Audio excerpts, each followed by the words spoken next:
digamos, el apóstol que llegó a más edad, parece que llegó como a los 100 años o algo más, y fue el único de los apóstoles que no murió torturado o martirizado.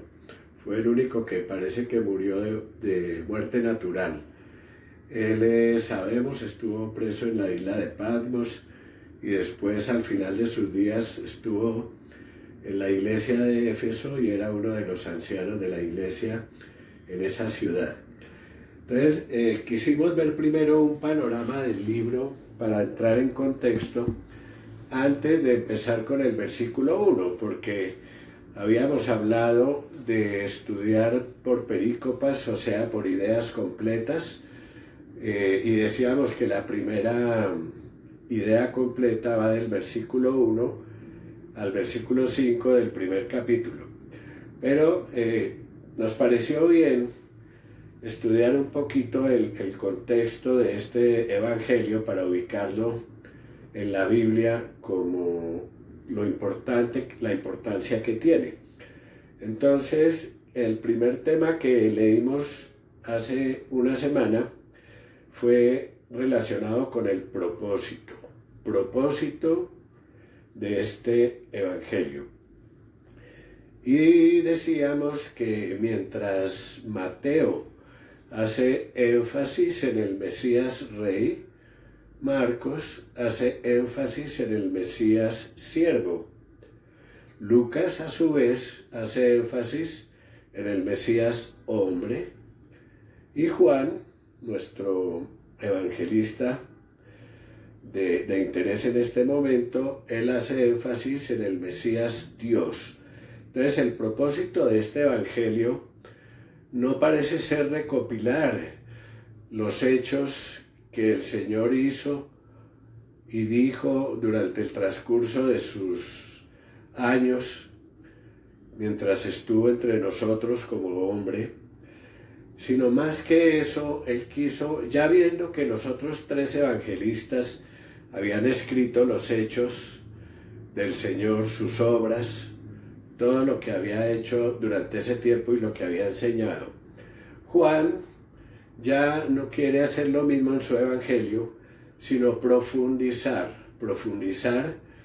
en el Cristo que es Dios, en la esencia del evangelio, que es el Hijo de Dios hecho hombre. Entonces veíamos que en el propósito del evangelio Juan hace énfasis en que Jesucristo es Dios, en que Jesucristo es el Hijo de Dios, que Jesucristo fue enviado por el Padre a hacer una obra de redención por la humanidad, que Jesucristo es el Dios que murió en la cruz, derramando su sangre hasta la última gota por todos los pecadores, y que Juan el Bautista pudo ver en un acto de iluminación del cielo como el Cordero de Dios que quita los pecados del mundo. Entonces Juan presenta al Mesías en su parte espiritual, como el Hijo de Dios haciendo la voluntad del Padre, y nos muestra también a ese Jesús en una realidad humana, pero en la profundidad de sus enseñanzas. En este evangelio vamos a ver siete parábolas de obras del Señor Jesús, pero Juan las enfoca desde el punto de vista de la enseñanza espiritual. No hace tanto énfasis en el milagro como algo material, como que el Señor sanó a un ciego, o el Señor dio el oído a un sordo, sino que aquí hace más énfasis en lo espiritual para que entendamos el alcance de esas enseñanzas del Señor y cómo llegan a nuestro espíritu.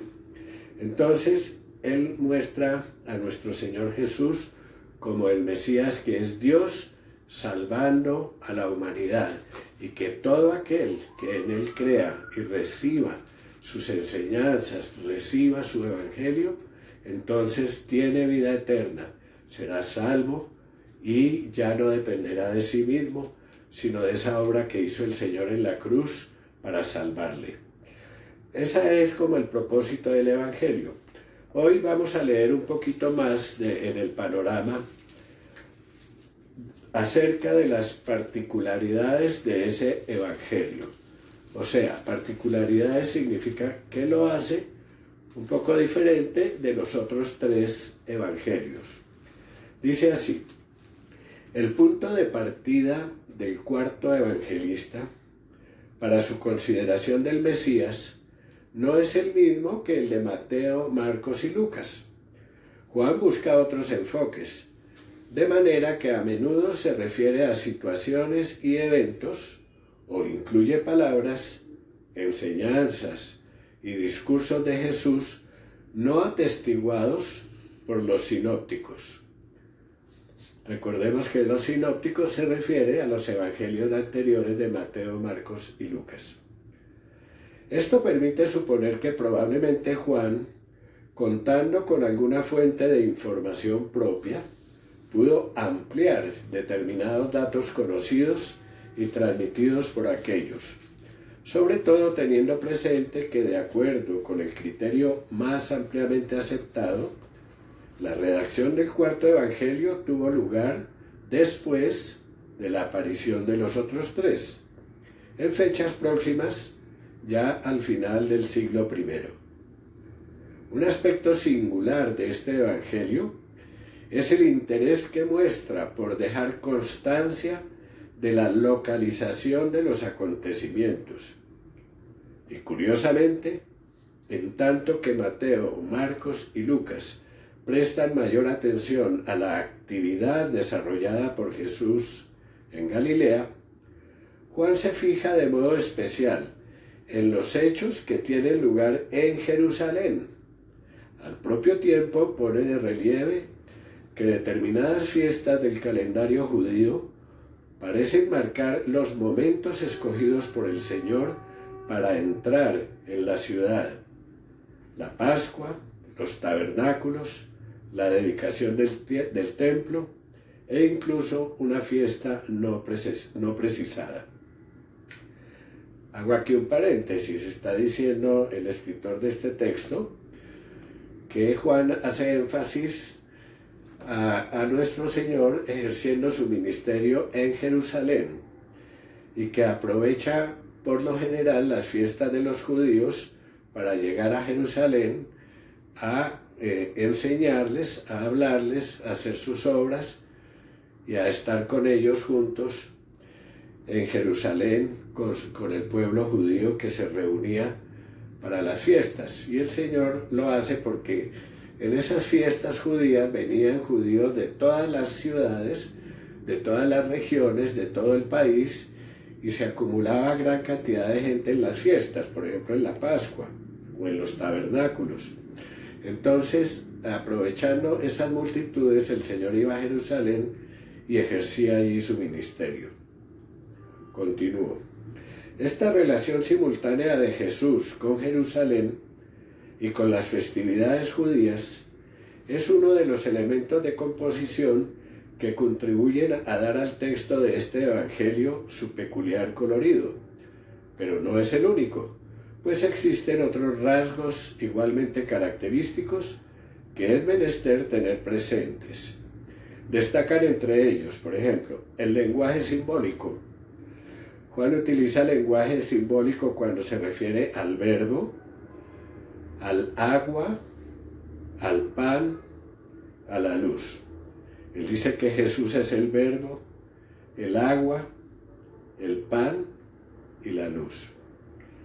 Por otra parte, se refiere también a imágenes tomadas del Antiguo Testamento. Por ejemplo, el pastor. Jesús es el buen pastor. Y las ovejas. La vid. Yo soy la vid verdadera. Y los pámpanos. Son simbologías tomadas del Antiguo Testamento que el pueblo judío conocía perfectamente. Ahora hace también uso de las referencias culturales o la naturaleza humana. Por ejemplo, en las bodas de Caná, también cuando su encuentro con Nicodemo, y también en su encuentro con la mujer samaritana. Entonces utiliza esas referencias culturales que muestran cómo se hacían las cosas en el ambiente que el Señor ministraba. Ok, vamos a mirar un poquito sobre el autor, sobre Juan. Detalles como los indicados caracterizan al autor como un auténtico judío, profundamente religioso y buen conocedor de las tradiciones y las expectativas de su pueblo. Pero es un judío que ha encontrado en Jesús de Nazaret al Mesías esperado, al Salvador, al Señor, de quien escribió Moisés en la ley, así como los profetas. Recordemos que Moisés, pues muchos siglos antes de la venida del Señor Jesús, y aún más que siglos, milenios, profetizó que iba a venir del cielo un enviado por Dios y que había que oírlo a él. Esa profecía se cumple en nuestro Señor Jesucristo. Así que Juan ha encontrado en Jesús nuestro Señor, el que conoció, con el que anduvo durante más de 3 años, el cumplimiento de las profecías del Antiguo Testamento, desde Moisés, pasando por los profetas como Samuel, como Isaías y los otros profetas. Bien, dice: sin embargo, no contamos con mucha más información acerca de la persona de este evangelista. Diríase más bien que él mismo desea ocultar su identidad tras un anonimato apenas quebrantado cuando se refiere a aquel discípulo al cual Jesús amaba, del que en el capítulo 21, verso 24 se dice que fue quien escribió estas cosas.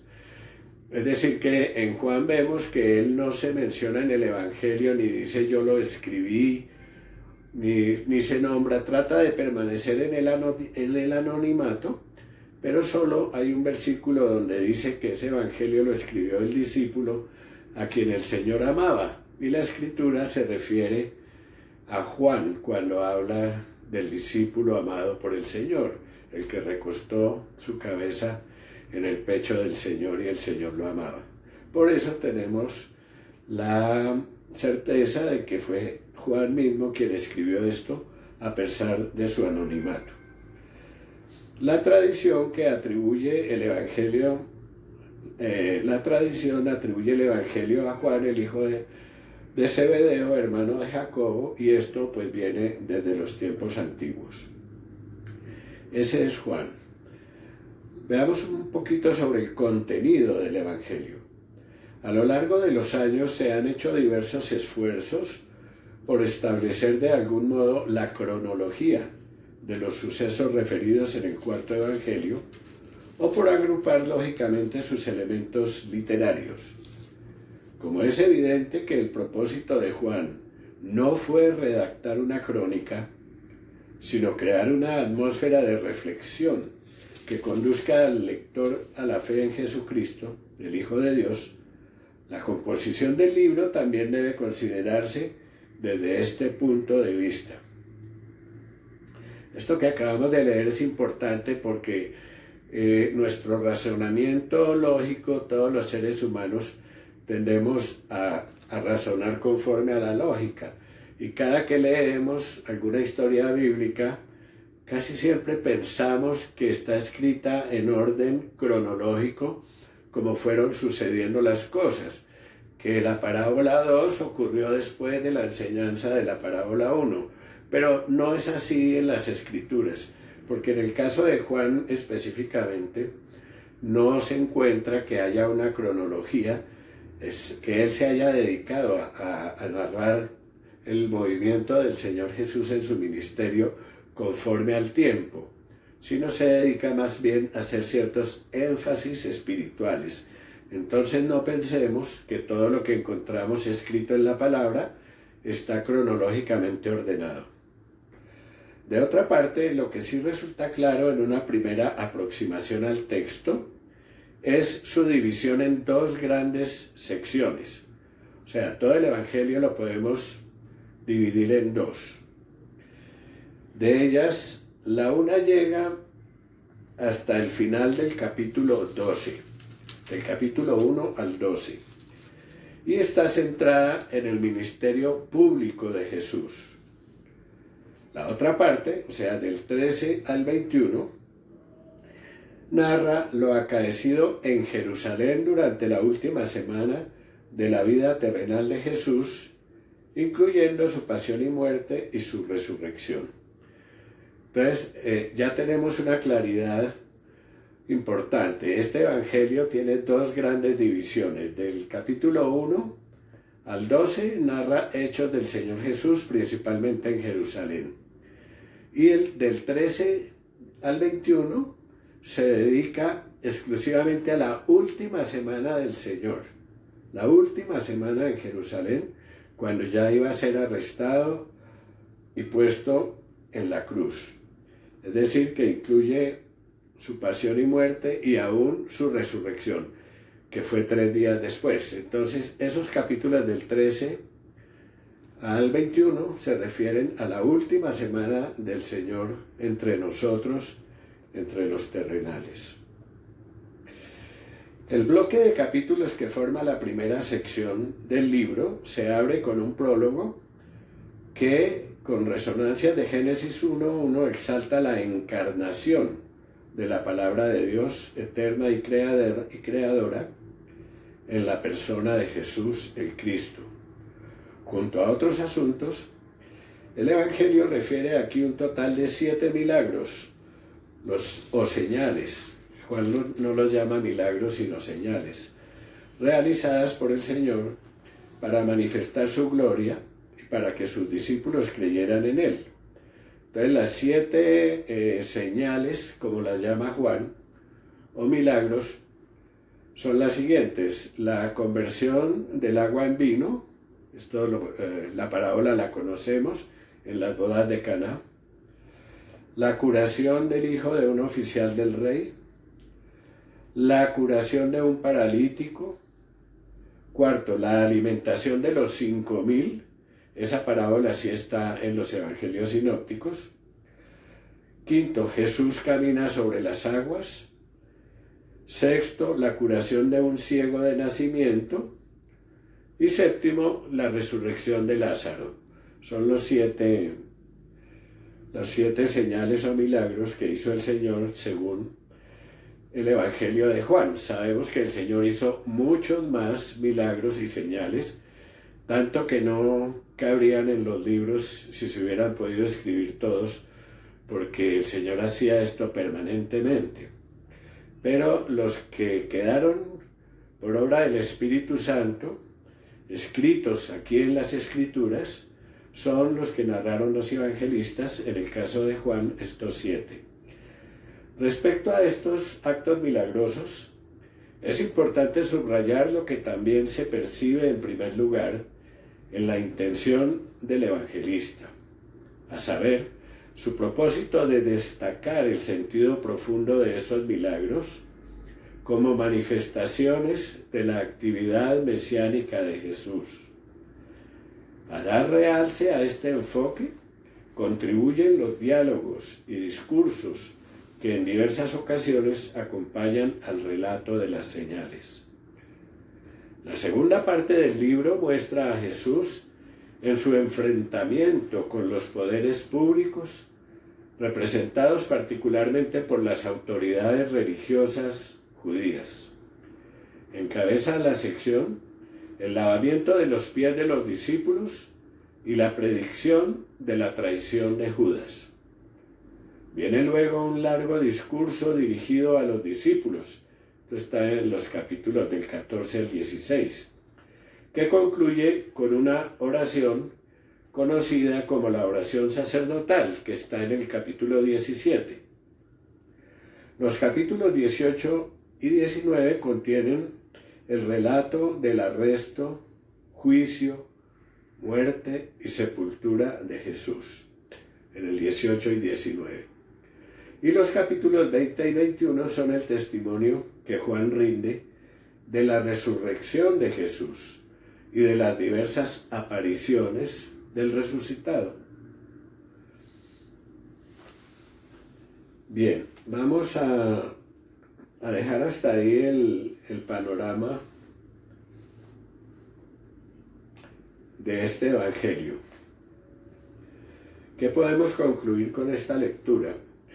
Que vamos a entrar en el estudio de un Evangelio muy profundo, que nos lleva al corazón de Dios mismo y su obra preciosa de salvación por medio de su Hijo Jesús, el Hijo de Dios, el Verbo de Dios, que se encarnó, se hizo hombre y habitó entre nosotros, aunque fue desechado por los suyos, por el pueblo judío. Pero aún así él hizo la obra a la cual venía a esta tierra, a dar su cuerpo hasta la muerte en aflicción y derramar hasta la última gota de su sangre para el perdón de los pecados de todo aquel que se acoja a esta obra y crea por fe que esa obra lo toca, lo salva y le da vida eterna. Damos gracias al Señor que nos ha revelado esto y que lo hemos podido recibir en nuestro corazón. Ahora el Señor con su resurrección empieza una nueva obra, como lo muestra Juan al final de este Evangelio, que Él no resucitó y subió inmediatamente, que Él duró 40 días enseñando a sus discípulos acerca de las Escrituras. Todo lo que las Escrituras hablaban acerca de Él, pero que estaba en forma figurada y que ellos no tenían la luz para entenderlo. Pero el mismo Señor explicó las Escrituras a ellos, de tal manera que a los 40 días, 10 días después, en el día de Pentecostés, nuestro Señor manda el Espíritu Santo para que caiga sobre ellos y estos apóstoles pudieran transmitirnos este mensaje tan hermoso de las buenas nuevas de salvación a todos los hombres que desde esos días hemos creído y hemos seguido los pies del Señor. Este es el Evangelio que vamos a iniciar. Amén. Entonces, vamos a abrir la Escritura en el capítulo 1, versículo 1. Voy a pedir el favor a Teresita, si puede leer del versículo 1 al versículo 5. Bueno, papito.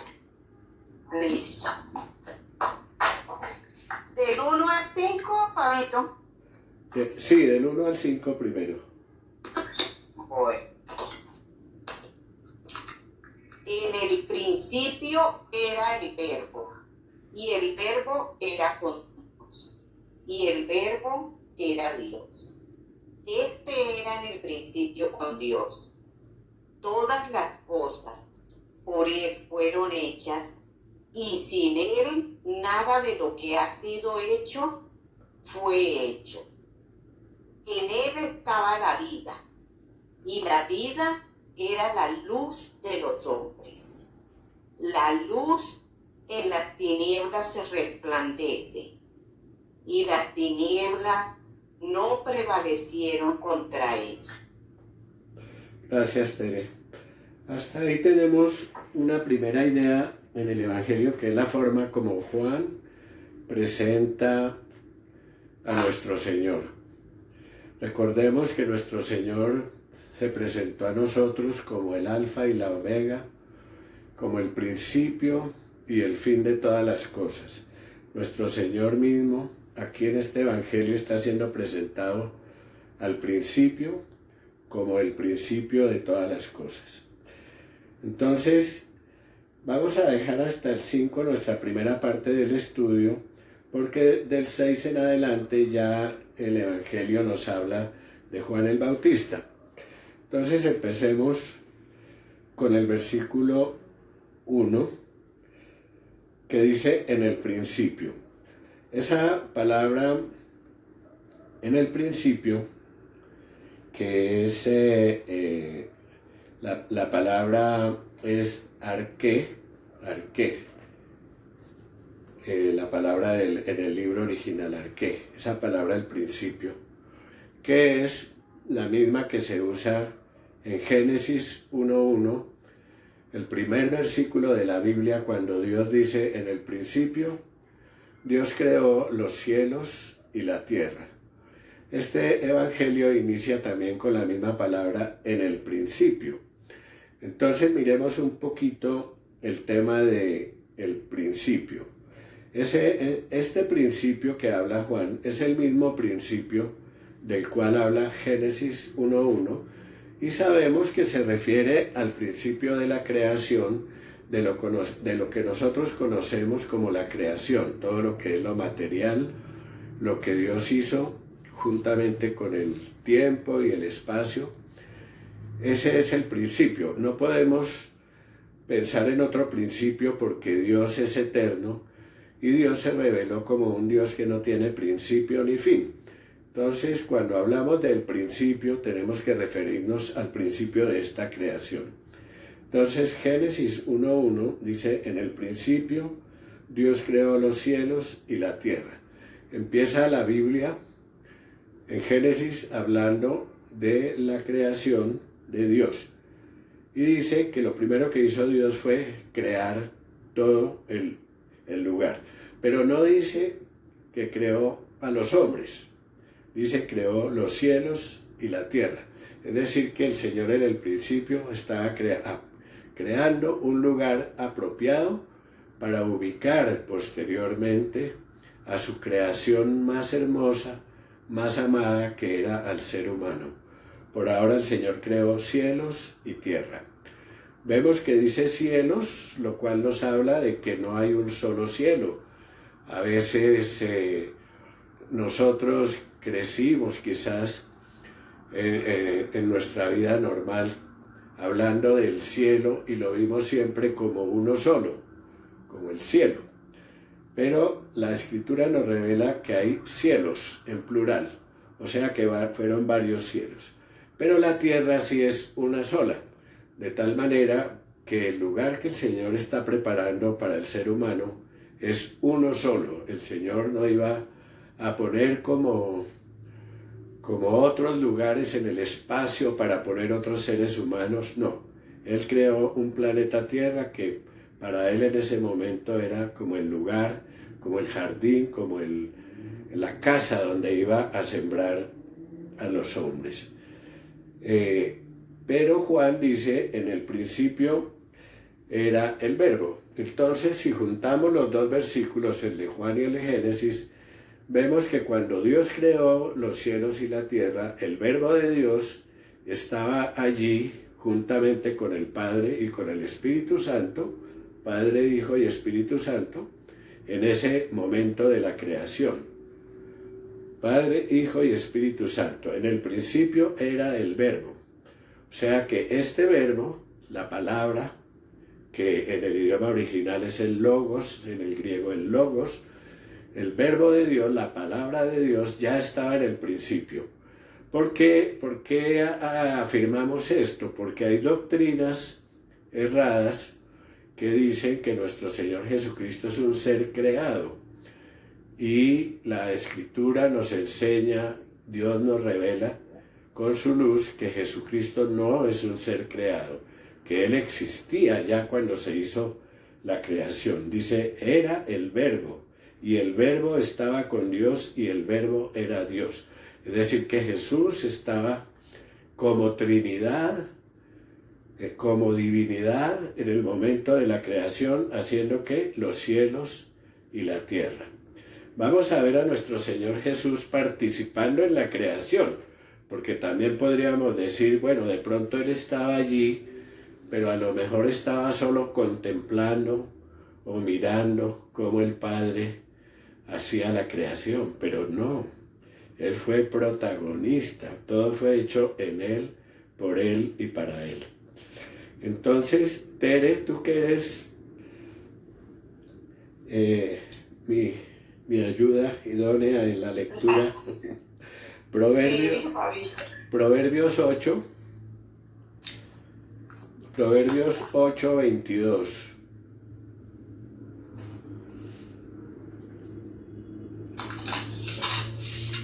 Proverbios 8:22. Vamos a leer desde el 22 hasta el 31 toda la porción. Entonces, Tere, por favor. Ok, listo. Jehová me poseía en el principio, ya de antiguo, antes de sus obras. Eternamente tuve el principado desde el principio, antes de la tierra. Antes de los abismos fui engendrada, antes que fuesen las fuentes de las muchas aguas, antes que los montes fuesen formados, antes de los collados ya había sido yo engendrada. No había aún hecho la tierra, ni los campos, ni el principio del polvo del mundo. Cuando formaba los cielos, allí estaba yo. Cuando trazaba el círculo sobre la faz del abismo, cuando afirmaba los cielos arriba, cuando afirmaba las fuentes del abismo, cuando ponía al mar su estatuto, porque las aguas, para que las aguas no traspasasen su mandamiento, cuando establecía los fundamentos de la tierra. Con él estaba yo ordenándolo todo, y era su delicia de día en día, teniendo solaz delante de él en todo tiempo. Me regocijo en la parte habitable de su tierra, y mis delicias son los hijos de los hombres. Aleluya. Amén, aleluya. Esa porción es hermosa y nos habla de algo que sucedía en la eternidad, ¿cierto?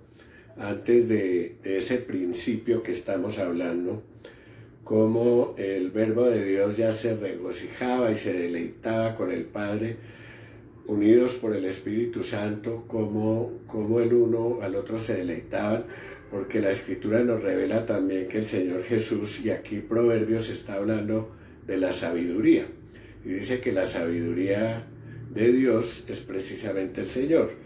Entonces, Él es la sabiduría, y ya esa sabiduría estaba con Dios antes de toda la creación. Y en otra versión, en la versión Biblia de las Américas, usa una palabra muy precisa que dice en el verso 30, dice: yo estaba entonces junto a él como arquitecto. Nosotros sabemos que el arquitecto es uno que construye, y esa comunión hermosa del Padre con el Hijo, en el cual Dios tenía la iniciativa de hacer una creación para darle una esposa a su hijo y darle muchos hijos a sus hijos y tener una familia. Todo eso estaba en el corazón de Dios, y el Señor Jesús como arquitecto participó en la creación de los cielos y la tierra. Entonces es hermoso ver y comprobar que la sabiduría de Dios, Cristo mismo, existía desde la eternidad, no como dicen algunas falsas doctrinas, que es un ser creado. Esto es un misterio que a veces pues nuestra mente no comprende mucho lo que es la eternidad, lo que es los tiempos. Todo lo asociamos con un ayer, un mañana, un pasado mañana, pero porque nosotros estamos en una creación sujeta al espacio y al tiempo. El Señor no. Dios está por encima del espacio y del tiempo. Veamos otro versículo, de Colosenses 1:17.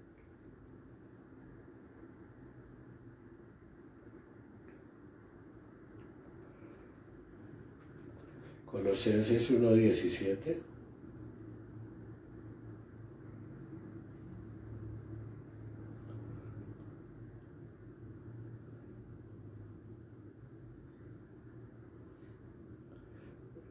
¿Estás ahí, Tere? Sí, aquí estoy. Y Él es antes de todas las cosas, y todas las cosas en Él subsisten. Todas las cosas en Él subsisten. Entonces, ahí está también en la Escritura, en la Epístola a los Colosenses, dándonos esta luz del Señor a través del apóstol Pablo.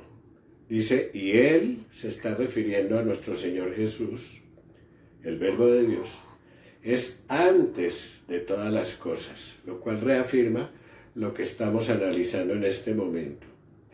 Y en Él todas las cosas permanecen.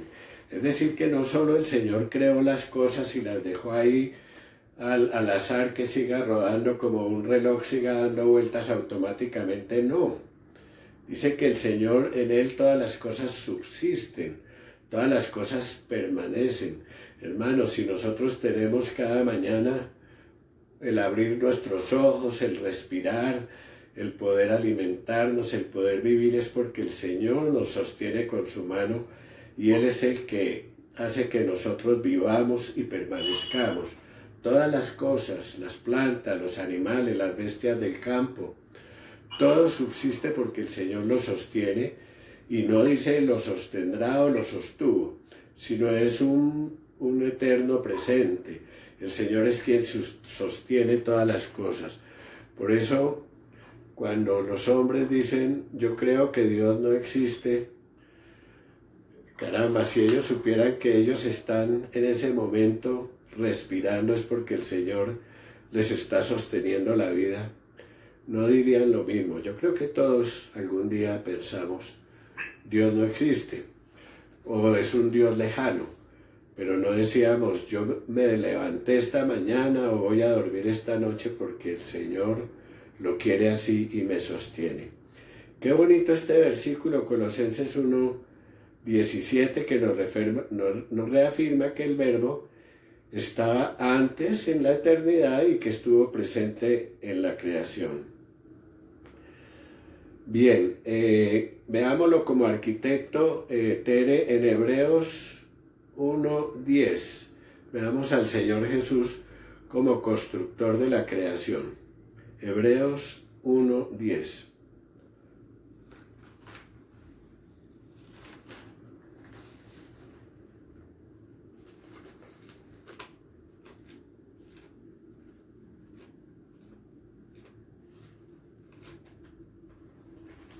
Ay, perdones, lo tenía silenciado. Y tú, oh Señor, en el principio fundaste la tierra, y los cielos son obra de tus manos. Exacto. Entonces dice, estoy mirando aquí otra versión para ver cómo lo presenta. En esta versión dice, tú, Señor, en el principio pusiste los cimientos de la tierra, y los cielos son obra de tus manos. Esa palabra, los cimientos de la tierra, el constructor, lo primero que pone es los cimientos cuando va a hacer una construcción. Y los cimientos son la base, son lo más importante. Si los cimientos quedan mal hechos, la construcción se cae, se derriba.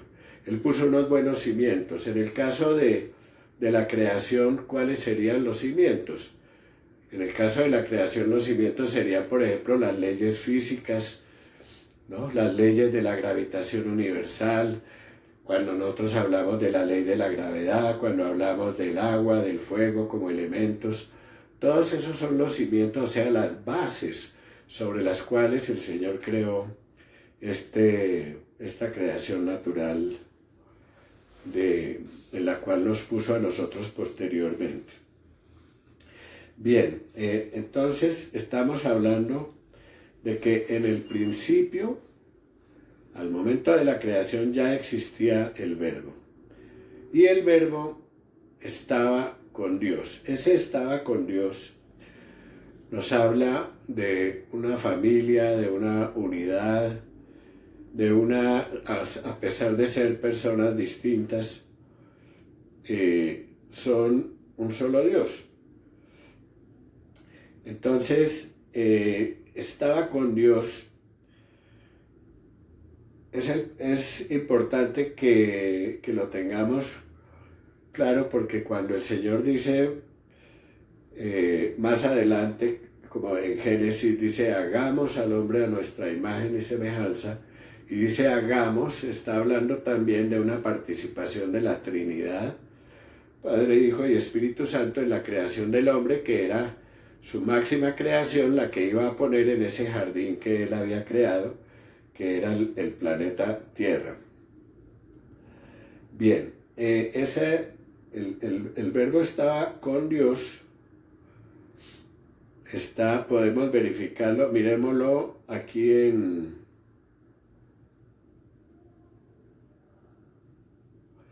otro versículo, para que en boca de 2 o 3 testigos conste toda palabra. Juan 16, 28, Teresita. Juan 16, 28. Correcto.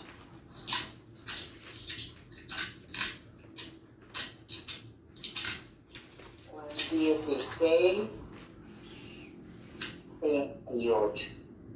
Salí del Padre y he venido al mundo. Otra vez dejo el mundo y voy al Padre. Amén. Entonces, ahí está el Señor Jesús, la segunda persona de la Trinidad con el Padre. Salió de Él, vuelve a Él, una vez ha hecho la obra, porque son una unidad, son una familia. Son una familia. Leámoslo también en Juan 1:18, Tere. Juan 1:18 para un tercer testimonio. Sí. Juan 1:18. A Dios nadie le dio jamás. El unigénito Hijo que está en el seno del Padre, Él le ha dado a conocer. El unigénito Hijo que está en el seno del Padre, Él le ha dado a conocer. Por eso Juan puede escribir con certeza en ese versículo 1, y el verbo estaba con Dios. Veamos una última escritura en Primera de Juan 1, Teresita, Primera de Juan 1. Que acudo a Tere porque ella es rápida, porque si me pongo a buscarlo yo nos demoramos mucho. Uy, ¿qué tal? ¿Y Primera de Juan 1 qué? 1, 2. ¿1, 1? No, versículo 2 del capítulo 1, verso 2. Bueno, porque la vida fue manifestada y la hemos visto y testificamos y os anunciamos la vida eterna, la cual estaba con el Padre y se nos manifestó. Allí está Juan en esa epístola primera de Juan, que esa parte del Evangelio, como sabemos, está hablando del Señor como la vida eterna. Dice que nos anuncia la vida eterna, y que esa vida eterna estaba con el Padre, que es lo mismo que estamos ratificando en el Evangelio capítulo 1, versículo 1. En el principio era el verbo, y el verbo estaba con Dios, o como lo diga cada Biblia. Y ahora veamos esa tercera afirmación que hace Juan en el versículo 1. Y el verbo era Dios. Porque esa sí que ha sido atacada, esa revelación que nos ha dado el Señor, de que Jesús, así como era hombre, también era Dios. Él es, porque todavía está 100% hombre y 100% Dios. Este principio, esta doctrina ha sido muy atacada por todas las falsas doctrinas para demeritar la obra del Señor, diciendo que Él no es Dios, que era solamente un buen hombre, un buen ejemplo, quizás un mártir, otros dicen que un revolucionario. Los judíos lo veían como un profeta, porque lo vieron hacer milagros y decían, los profetas son los que hacen milagros. Pero lo importante es saber que Él es 100% Dios, Dios hecho hombre, Dios encarnado. ese principio, esa doctrina, esa no es negociable, no la podemos cambiar porque es la base de todo el Evangelio. El hombre, el ser humano no se puede salvar a sí mismo. El ser humano es pecador por naturaleza. El ser humano está condenado. El ser humano tiene un destino que si no lo cambia, su destino pues es la condenación eterna. Y el hombre no puede de ninguna manera salvarse a sí mismo. ¿Cómo puede un ciego salvar a otro ciego de caer en el hoyo? Esta obra fue necesario que la hiciera Dios mismo, y la hizo Dios mismo en la persona de la Trinidad, la segunda persona, el Verbo, el Hijo de Dios. Entonces, el Verbo era Dios, es importante para nosotros porque es base de toda la doctrina del Evangelio. Entonces vamos a ver unos versículos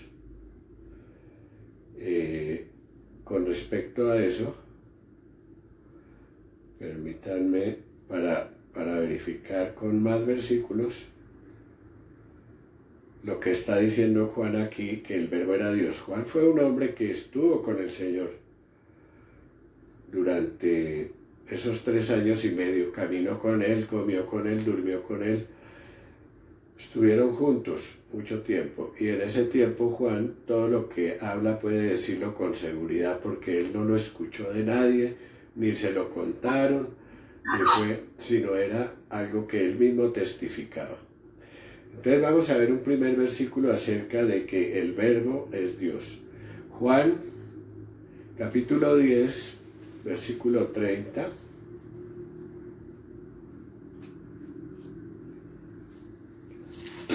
Juan 10, del 30 al 33.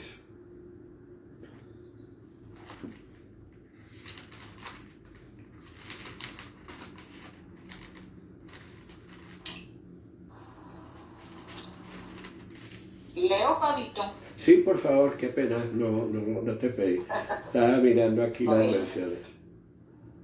Bueno, dice, yo y el Padre uno somos.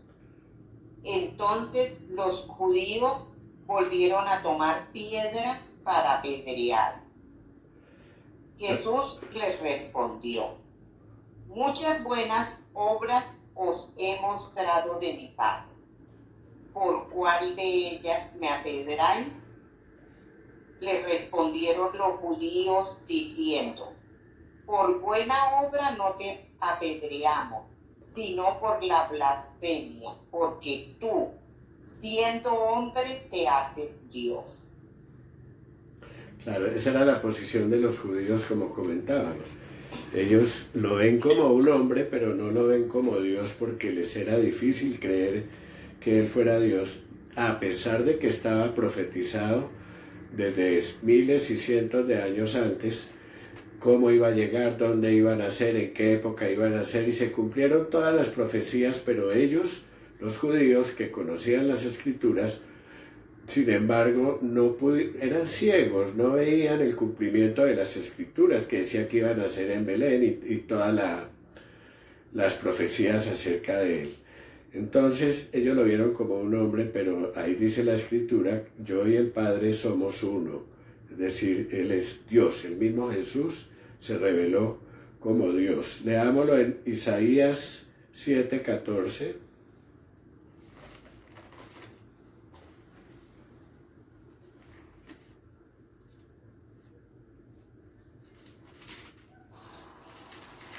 Por tanto, sí. El Señor mismo os dará señal. He aquí que la Virgen concebirá y dará a luz un hijo, y llamará su nombre Emmanuel. Emmanuel. Esa profecía de Isaías, tantos años antes de nacer el Señor, como 5 siglos o más, esa profecía hablaba que la Virgen iba a concebir y iba a dar a luz a ese Mesías. Y dijo, y que llamará su nombre Emmanuel. Emmanuel es una palabra que significa Dios con nosotros. Así que desde el Antiguo Testamento se estaba profetizando que Dios mismo era el que iba a venir a salvar a los hombres, porque los hombres no se podían salvar a sí mismos. Veamos una última confirmación en Filipenses 2:6.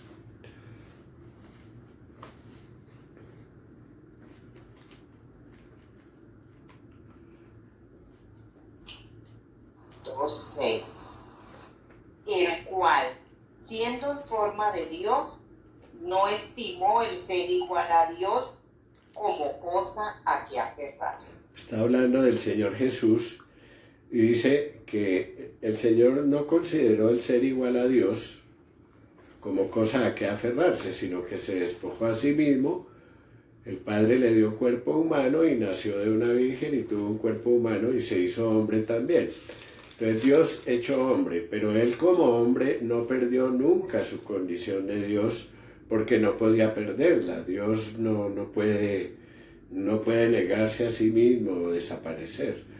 Entonces este Jesús, este Mesías es 100% Dios, 100% hombre. Bien, vamos a detenernos acá. Este es el versículo 1 de nuestro Evangelio de Juan. Empieza dando esos tres hitos, esas tres íconos, esas tres señales fundamentales para los que creemos en el Señor, para el Evangelio, las buenas nuevas de salvación de los hombres. Esos tres pilares, esos tres fundamentos son que en el principio ya existía el Verbo, y que el Verbo estaba con Dios y que el Verbo era Dios. Entonces, por hoy vamos a dejar ahí, amados. Quisiera que abriéramos los micrófonos y escuchar comentarios acerca de esto. Quienes quieran adicionar algo a lo que hemos hablado, se me pueden haber pasado muchas cosas. Quedan abiertos los micrófonos. Bueno, yo quiero decir algo.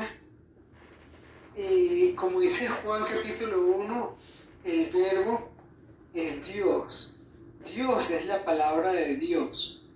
Y Dios nos dio esta palabra para que lo conociéramos a Él. Entonces tenemos que atesorar ese regalo, la palabra de Dios, porque la palabra de Dios es la expresión de Dios. Y amar la palabra de Dios es amar a Dios. Amar la palabra de Dios es amar a Dios. Entonces cuando uno está leyendo, uno ve que hay partes que son difíciles de leer de la palabra de Dios, pero es Dios diciendo, me amas, si me amas, sigue leyendo. Si me amas, sigue leyendo. Hay muchas partes de la Biblia que son nombres, que son cosas que la gente pocamente entiende, pero es Dios, es Dios. Cuando uno está leyendo esa parte, que son difíciles de leer la palabra de Dios, es Dios diciendo, me amas, sigue leyendo, me amas, sigue leyendo. Y Dios tampoco nos guarda sus secretos. Como dice en Santiago capítulo 1, Él nos revela su sabiduría. Entonces uno, en las partes difíciles de la palabra de Dios, uno le puede preguntar a Dios, ¿por qué tú escribiste esto? ¿Por qué tú pusiste este texto aquí en la palabra de Dios? Y Dios te revela, Dios te muestra por qué Dios colocó ciertos nombres o ciertas personas o ciertos significados en la palabra de Dios. Y tenemos que amar esa palabra de Dios. Como por ejemplo, cuando uno lee el Levítico, que es un libro difícil de leer, donde habla de los sacrificios, el sacrificio de la ofrenda quemada.